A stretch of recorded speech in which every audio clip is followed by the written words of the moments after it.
Thank Gonzo, it's Base Friday, everybody. All right, so this was, is it 360? No, 730 seconds. All right, so the tapping information on the drill chart, I think for a course thread, was, it ended up being 730 seconds, which was, it's close enough.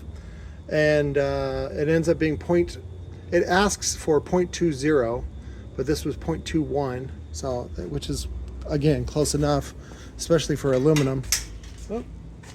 And it's for the, well,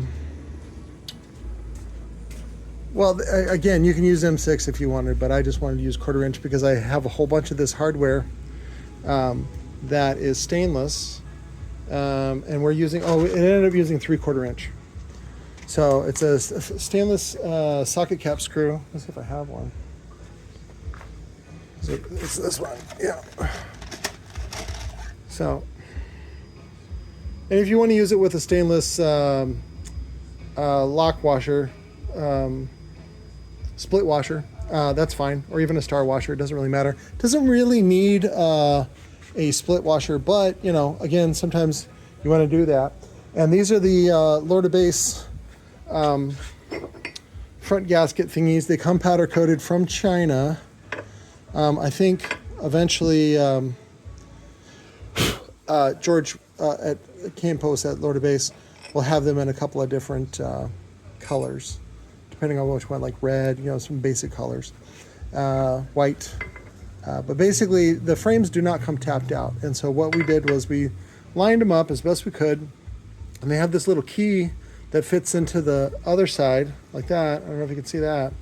And so basically what you do is you put them all on there and you clamp them, and they're easy to clamp with these 1-inch clamps I got from Harbor Freight right there in the middle, and it holds both sides.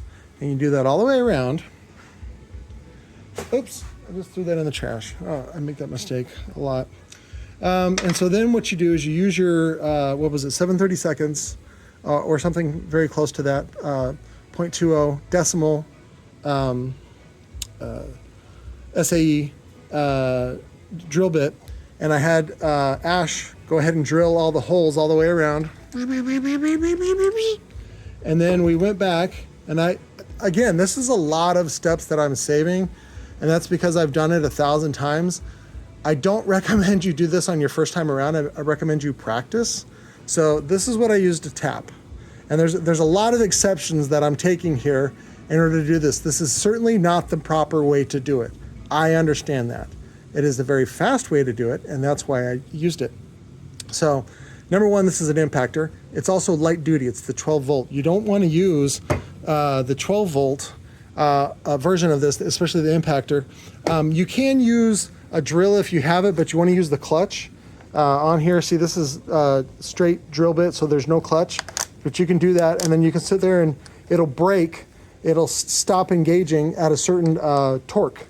And those are helpful if you don't have an impactor. So, but like this one is also too powerful. So I like to use a 12 volt one just to kind of hedge my bets, because sometimes if it gets bound up, you can kill the drill or kill the tap. So, and this is just a standard 1/4-20 tap. And then I use this DeWalt impactor bit holder conversion thing, which also has a clutch built into it. Sometimes they they vibrate a little bit, and so you got to pull back on the handle like that, like you're holding back your foreskin, and then make sure it's on righty-tighty, and then you do some impacts to tighten it up. So, because over time it'll loosen up, and sometimes you'll lose a drill bit. So Ash was having a hard time with that. Also, she's got nails on, and it was hard to keep track of righty-tighty, lefty-loosey. So with all that said, basically what we did was we drilled the holes, and then you remove the top pieces because you don't want to fuck them up. You don't want them to drop them. You don't want to do any of that stuff. So then you just have the raw holes all the way around. And then what you do is, we did one pair at a time. Basically what you do is you lube up. This is just aluminum, so you can lube up with, this is just mineral oil, also known as baby lotion. Johnson & Johnson's stuff. This is all the same stuff. You can also use waste oil, like used motor oil is also good for cutting fluid. Again, you don't really need too much. In fact, a lot of guys will just raw dog it and they won't even use any lube or just spit or something like that to go in through aluminum. Also, the hole was slightly oversized than the original recommendation, which was 0.20. We use 0.21. Again, very close. This is not a critical bond. This is cosmetic, and so it's not really that important, or it doesn't need to be that precise. So again, I'm abbreviating. I'm sure there's a lot of videos you can do on drilling and tapping and precision machining. I'm very aware that I am skipping over a lot of that. And again, I recommend that you watch them and you also practice. That's why when they used to have machinist apprenticeships, especially in countries like Germany, it was a very long time. You'd start out at 11 or 12 or even younger, and you'd start doing real simple things like filing, and you master these skills as you go up, and that's what would make you a skilled tradesman. I don't have time for all that shit, and so this is how I do it. Also using the impactor is also a little more convenient as far as, again, you have to be very careful. I've broken lots of taps, especially doing steel, because it tends to bind up more, especially it's less tolerant of the precision. So aluminum is very soft and it's very tolerant of a lot of the messy stuff. So, but back to what I was doing. So I told her, clean up the tap, get all the filings off, and then what you want to do is start fresh. And the way that I clean the tap is I just hold it over the garbage can, use a little bit of compressed air while I'm spinning it, and it blows off all the chips. So then it's clean to start with. And then while you're also over the trash, let me zoom out a little bit. I noticed that was annoying on the last video. I dropped the fluid, the cutting fluid. In this case, we're using mineral oil, and you just drop it over on the. I'll show you, better than just explaining it. On the tap, usually near the tip, about the good ½ inch on the very beginning, like that, and then you drop it on there, a couple drops, shake off the drops, just like you're at the urinal, and then what you want to do is square up as best you can. You want it to be not crooked, okay? That's what square up means. And then what you want to do is show some commitment and go all the way in. So I will do it left-handed even. And you're going to go in, and you don't want to go all the way to where the threads stop, okay? That's bad. So again, it takes practice. I'd rather have you practice on something like a piece of aluminum or a different frame or something like that. And then you want to back it out, and then that's it. You're done. You don't have to go through it multiple times. You don't have to do any of that. Go back, and then we repeat that process. So you do 2 of these. You only want to do 2 holes with the lube that you got, and then you want to clean off your dick, and then lube back up again, and then rotate, and then do another 2 holes. What this also does is it creates a spot that helps clean easier. I had her just vacuum all of this stuff up. So it creates only one messy spot. So that's why you want to rotate it like this.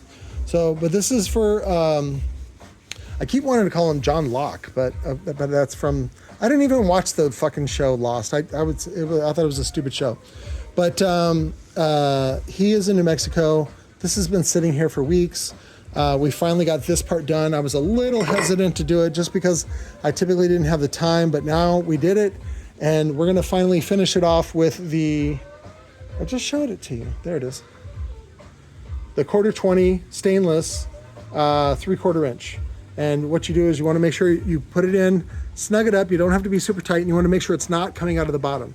So because he's still gonna have to do weather stripping on the bottom.